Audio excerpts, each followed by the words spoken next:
네, 이번 태풍 흰남노와 관련해서 더 자세히 분석해 보도록 하겠습니다. 지금 경로는 어디쯤인지 또 규모는 어떻게 변경되고 있는지 대비책까지 전문가 모시고 한번 분석해 보도록 하겠습니다. 부경대 환경대기학과 명예교수인 오재호 나노에도 대표, 백승주 열린사이버대 소방방재학과 교수와 함께 분석해 보겠습니다. 안녕하십니까? 네, 안녕하십니까? 자, 먼저 지금 태풍 흰남노 현재 위치는 어떻게 되고 어디까지 북상한 상태입니까? 예, 지금 아직 오키나와 부근에서 지금 제주 쪽으로 해서 북상하고 있는 과정에 있습니다.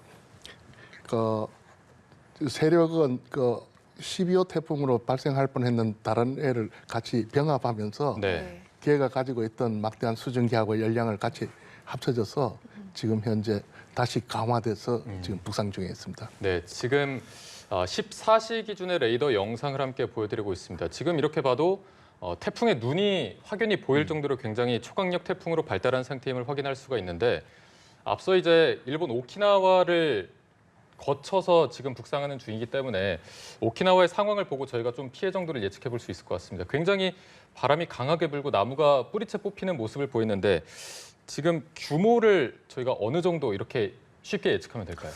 네, 이게 대규모 태풍이다 보니까 이게 좀 예보에 대해서 좀 일찍 알려주시고 그러다 보면은 저도 당장 주변에 접하는 우리 국민분들께서 예보가 일찍 나오다 보니까 지금 괜찮은 게 아니냐 이렇게 오판하시는 경우도 있으시더라고요. 네. 자, 이걸 말씀드리면 예를 들어 지금 그 태풍이 지나왔던 경로를 살펴보면요.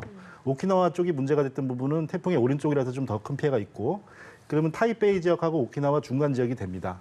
그러면 어젯밤에 이제 주의 깊게 경보 특보를 보셨으면 오키나와 지역하고 태풍의 중심하고는 거리 차이로 300km, 400km 거리가 있었습니다. 이 정도 거리가 된다는 거는 부산 지역에 이제 내일 상륙을 했을 때 부산 지역과 서울 정도의 거리가 되는 겁니다. 자, 그렇게 되니까 어젯밤에 오키나와 상황이 이제 상륙했을 때 부산 내륙 지역에 피해와 대변될 수 있겠고요. 그런 부분에서 지금 오키나와도 아직 태풍 영향권에서 벗어났다고 보면 안 되겠죠. 그리고 지금 간판 나무가 뽑히고 그리고 창문이 깨지고 그리고 노약자분들의 30만 명의 대피령까지 내렸는데도 노약자분들이 또 피해를 입으시고 이런 소식이 들립니다.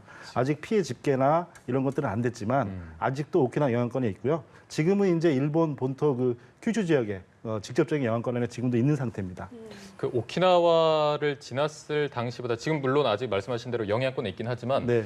북상하면서 세력이 지금 더 강해졌다 이런 분석이 나오고 있거든요. 네네. 그래서 이게 정량적으로 이 태풍 자체가 강해졌다는 의미도 있겠지만 역대 태풍의 규모로 봐서도 이 규모가 사그러들면서 오는 경우가 있고 또 그리고 경로 자체도 좀 남해안 지역에 큰 피해를 일으켰던 역대 태풍의 경로와 유사하게 지금 부산 지역 남해 지역으로 근접해서 지금 상륙 경로를 보이고 있습니다. 네. 예상 경로도 그렇고요. 예, 그래서 특별히 더 조심해서 더 먼저 알려진 것이기 때문에 그에 따른 대비를 남해안도 마찬가지고 내륙지방 국민들께서도 충분히 더 그리고 온전히 대비를 하셔야 되겠습니다. 네, 위성 영상을 조금 전에 보셨습니다. 흰남노는 한가운데 태풍의 눈을 우리가 선명하게 볼 수가 있었는데 그만큼 태풍으로서 구조가 체계적으로 잘 갖춰진 상태다 이렇게도 볼 수 있다고 합니다.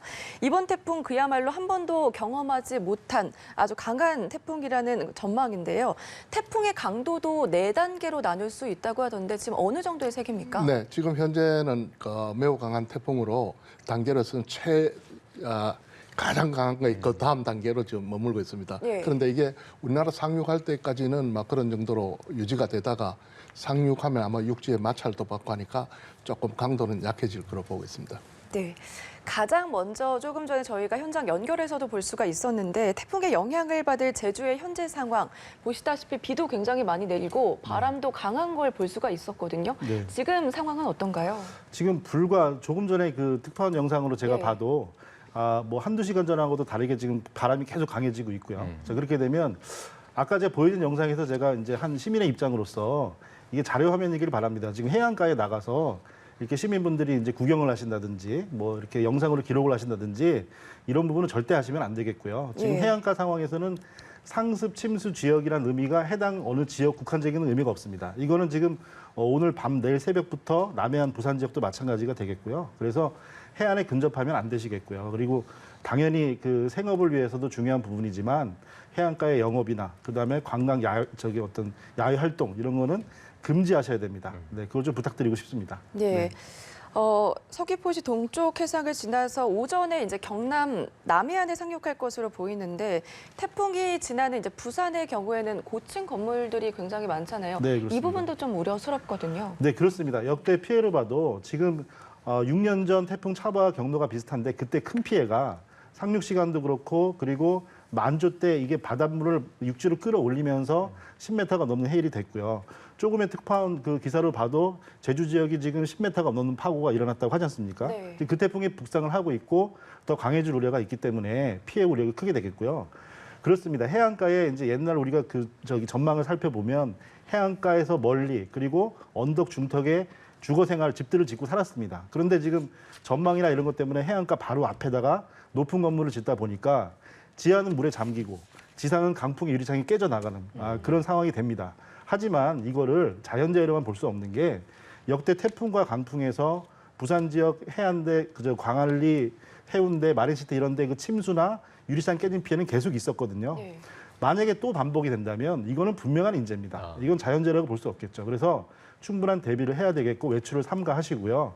저지대 침수 지역 계신 분들 참고하실 거는 2016년 차바 침수 지역에 계셨던 분들 그분들부터는 당장 대피를 하셔야 됩니다. 네, 그렇게 말씀드리고 싶습니다. 알겠습니다. 이게 보통 저희가 태풍이라고 하면 먼 바다에서 올 때 세력이 약해지거나 좀 소멸하는 경우도 종종 봐왔는데 네. 이번 흰남노 같은 경우에는 오히려 더 강력 태풍으로 발달했습니다. 네. 특별한 이유가 있을까요?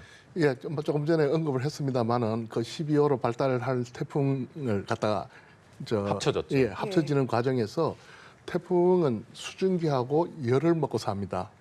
그러니까 우리 차로 치면 그 연료가 되는 거죠. 네. 그쪽까지 합쳐졌으니까 굉장히 그 소용돌이가 강해지면서 태풍 눈이 사라지려다가 더 강하게 나타나는 막 그런 식이 됐다고 보시면 되겠습니다. 네, 지금 태풍의 영향권에 먼저 들었던 오키나와 역시 강한 바람을 볼 수가 있었거든요. 네.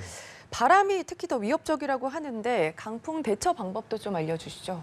네, 오늘 오전 기상예보관이 이제 함축적인 말씀을 해주신 것 같습니다. 그래서 안전한 곳에 대피해 계시라는 말씀을 드렸거든요. 네. 그래서 지금 계신 가옥이 튼튼한지 그리고 침수 지역인지 침수 지역이라는 건 일반적인 도로보다 낮은 지역에 계신지 그렇다면 이틀 정도는 대피하시는 게 맞을 것 같고요. 그렇게 말씀드리고 싶고 그리고 지하 영업장이라든가 침수 우려되는 지역, 특히 해안가에 있는 지역은 좀 대피하셔야겠고 강풍에 대한 부분은 이제 바깥에 나갔을 때 초속 15m만 넘어가면은 그게 간판이 떨어진다 이렇게 얘기를 하고 있거든요. 네. 자, 그런데 지금은 40m/s를 초과하고 50m/s를 육박하고 있습니다.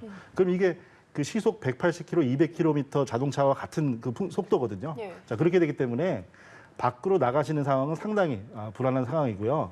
대중교통 이용하시고요. 차량을 가지고 이동하시는 상황도 위험한 상황이 될 수가 있는 겁니다. 그래서 나가지 마시고 그리고 댁 내에 계신다면 네. 댁 내에서 이제 유리창에 따른 파손에 따른 피해가 상당히 많습니다.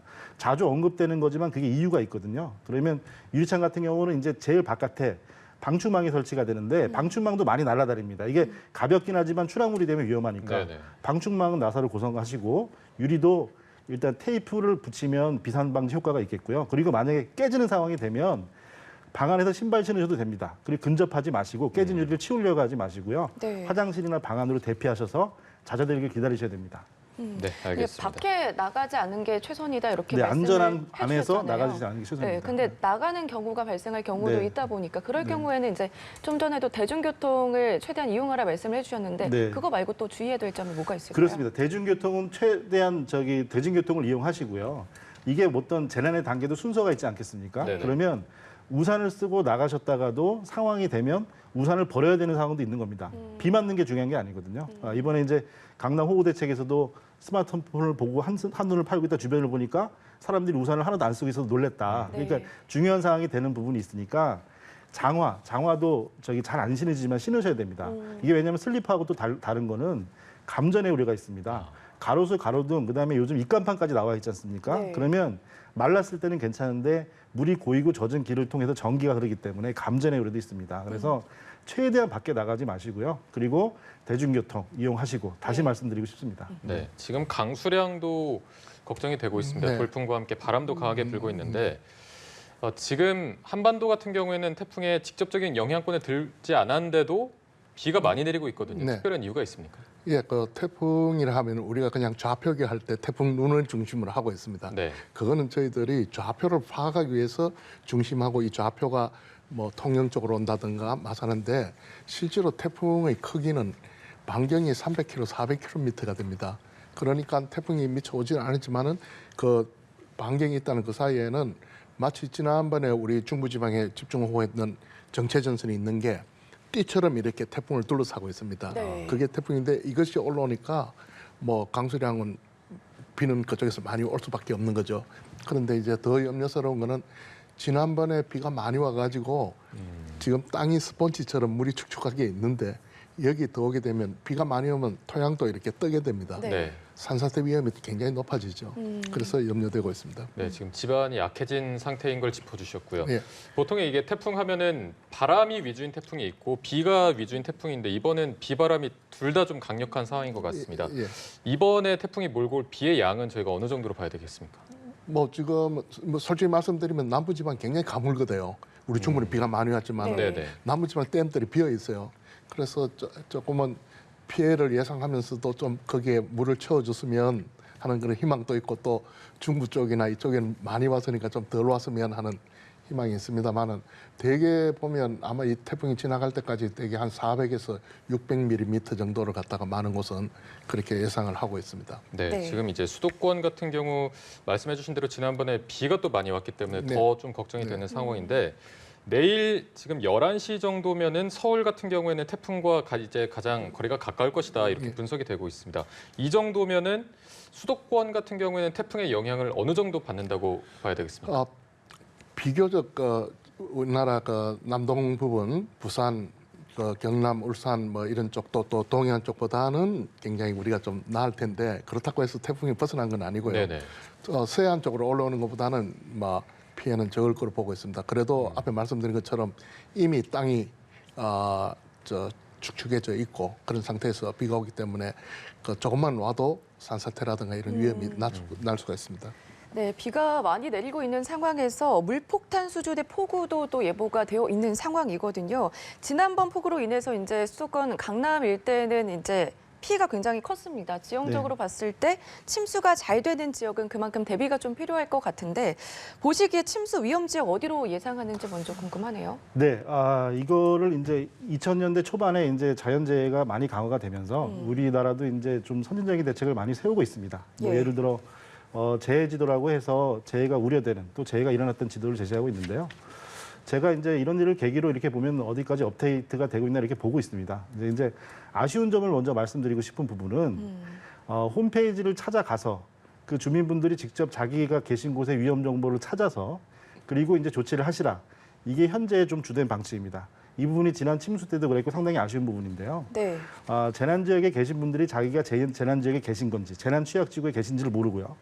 계신다고 해도 홈페이지를 찾아가서 정보를 찾는 방법을 모르고 그러면 이런 정보에서 소외되는 계층 또한 스마트폰을 잘 쓰지 못하시는 분들도 계시잖아요. 그래서 그런 부분에 좀 아쉬운 부분이 있는데 일단은 이렇습니다. 적극적으로 찾으시는 분들을 위해서 말씀을 드리면 생활안전지도를 홈페이지 정보에서 공개를 하고 있습니다. 네. 그래서 포털 사이트 검색해서 들어가시면 역대 재난 위치, 재난 지도를 각 중앙 부처별로 제공하는 자료를 찾아보실 수는 있습니다.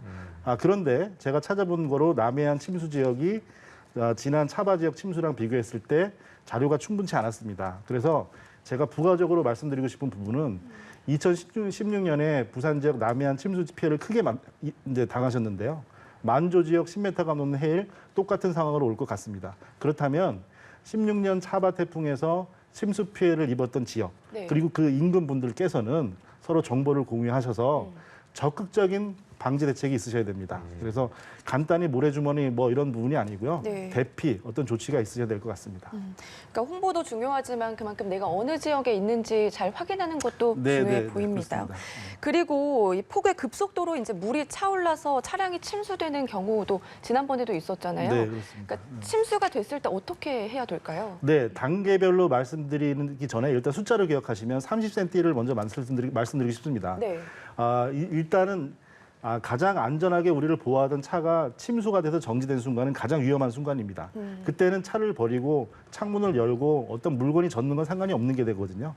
그럴 때 문을 열고 대피할 때 문을 못 열게 막는 것이 바로 물 높이 차이입니다. 네. 그래서 바깥보다 높이 차이가 30cm가 넘어가면 힘으로 따지면 100N이라는 힘 이상이기 때문에 성인이 열기가 어렵습니다. 그래서 물을 차 안도 채워주고 열어야 되고요. 그 상황이 되기 때문에 벌써 차 바닥 높이보다 물이 차오른다고 하면 사전에 열고 차를 세우고 선제 대피하시는 게 맞습니다. 그렇게 되고요. 또 유리창을 깨야 되는 상황이 생기면 차량 유리 파괴 망치가 있는데 그 망치는 또 긴박한 순간에 풀리지 않는 벨트를 끊을 수 있는 장치도 있습니다. 그래서 차량 화재나 대피 때 도움이 되니까 뭐 10,000원 정도도 안 합니다. 차라리 대피를 하셔야 되겠고요. 그리고 이제 안내되는 정보에 보면 머리 받침대, 헤드레스트를 빼가지고 그걸로 깰 수 있다고 하는데 네. 사실은 좀 어렵습니다. 끝에가 좀 뭉툭해서. 없으면 그거라도 쓰셔야겠지만 그게 있으니까 뭐 망치나 이런 걸 비치 안 하셔도 된다. 그런 차원은 아닌 점 말씀드리고요. 그래서 무엇보다 단계가 있으니까 위험한 상황이 되면 선제적으로 포기하고 떠나셔라. 이 말씀을 좀 드리고 싶습니다. 네, 조금 이런 경우에는 과감하게 또 결단할 필요가 있는 것 그렇습니다. 같습니다. 그렇습니다.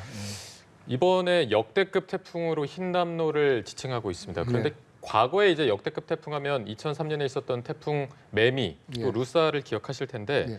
당시에 뭐 피해 규모나 위력은 좀 어땠습니까?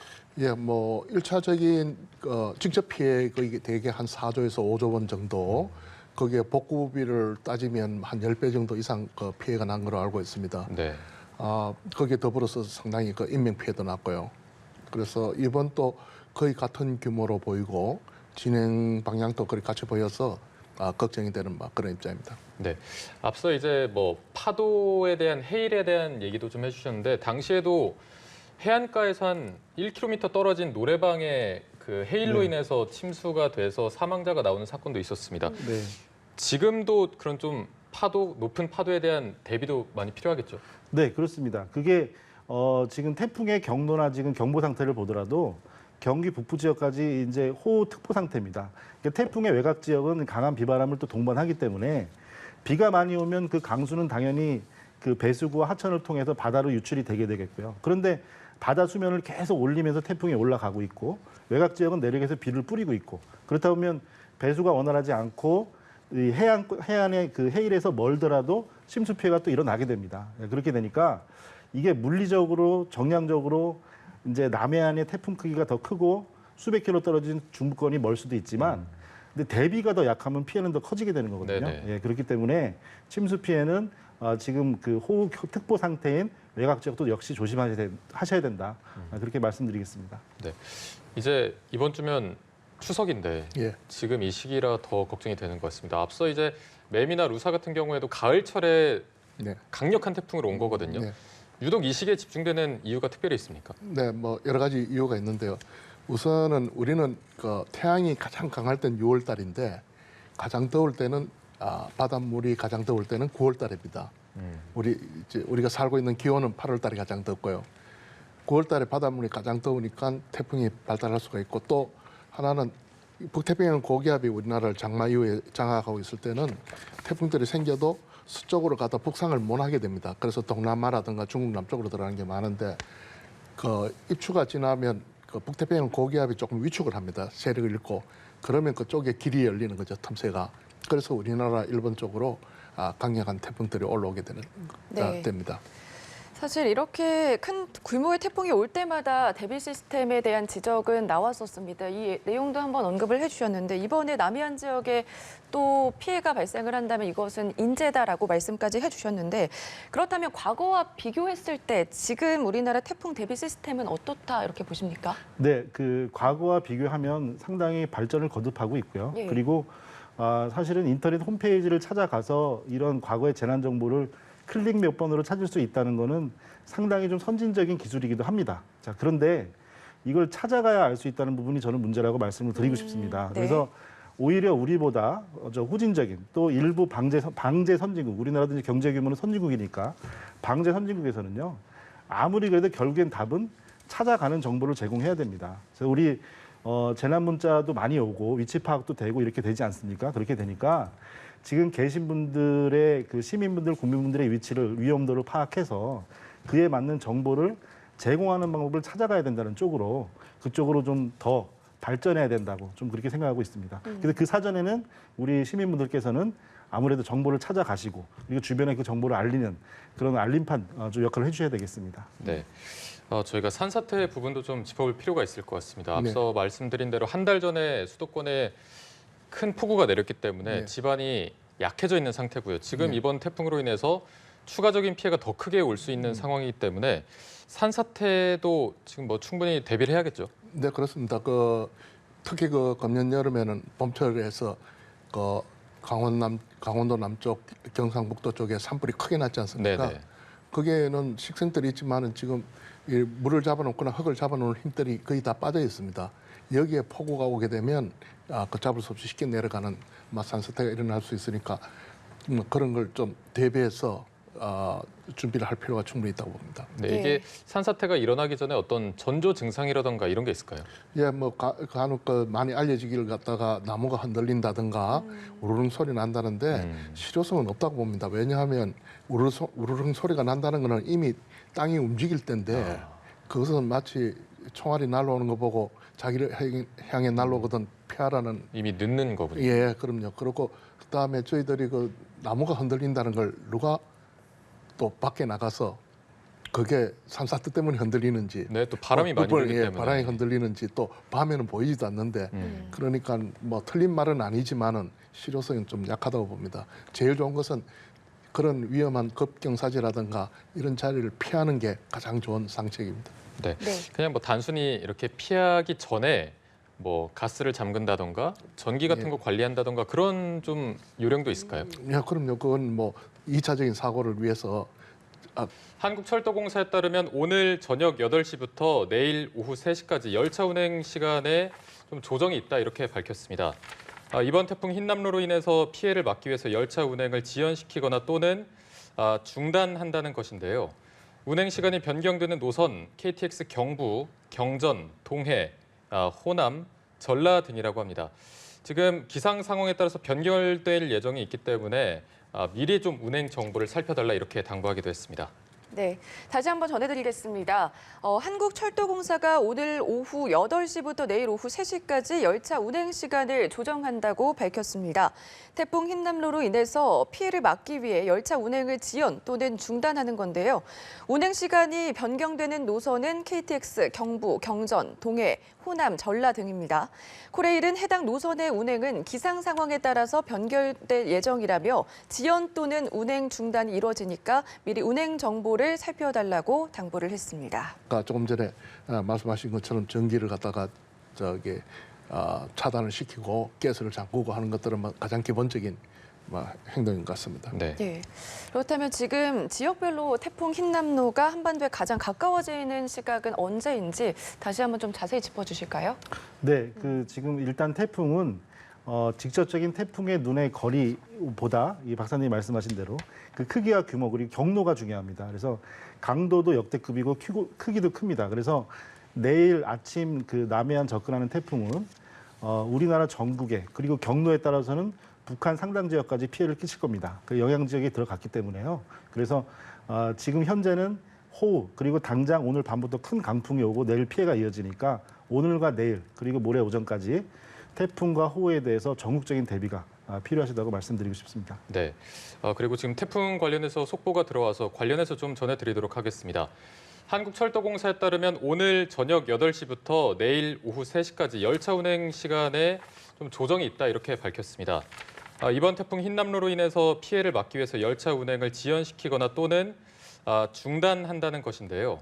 운행 시간이 변경되는 노선 KTX 경부, 경전, 동해, 호남, 전라 등이라고 합니다. 지금 기상 상황에 따라서 변경될 예정이 있기 때문에 미리 좀 운행 정보를 살펴달라 이렇게 당부하기도 했습니다. 네, 다시 한번 전해드리겠습니다. 한국철도공사가 오늘 오후 8시부터 내일 오후 3시까지 열차 운행 시간을 조정한다고 밝혔습니다. 태풍 흰남노로 인해서 피해를 막기 위해 열차 운행을 지연 또는 중단하는 건데요.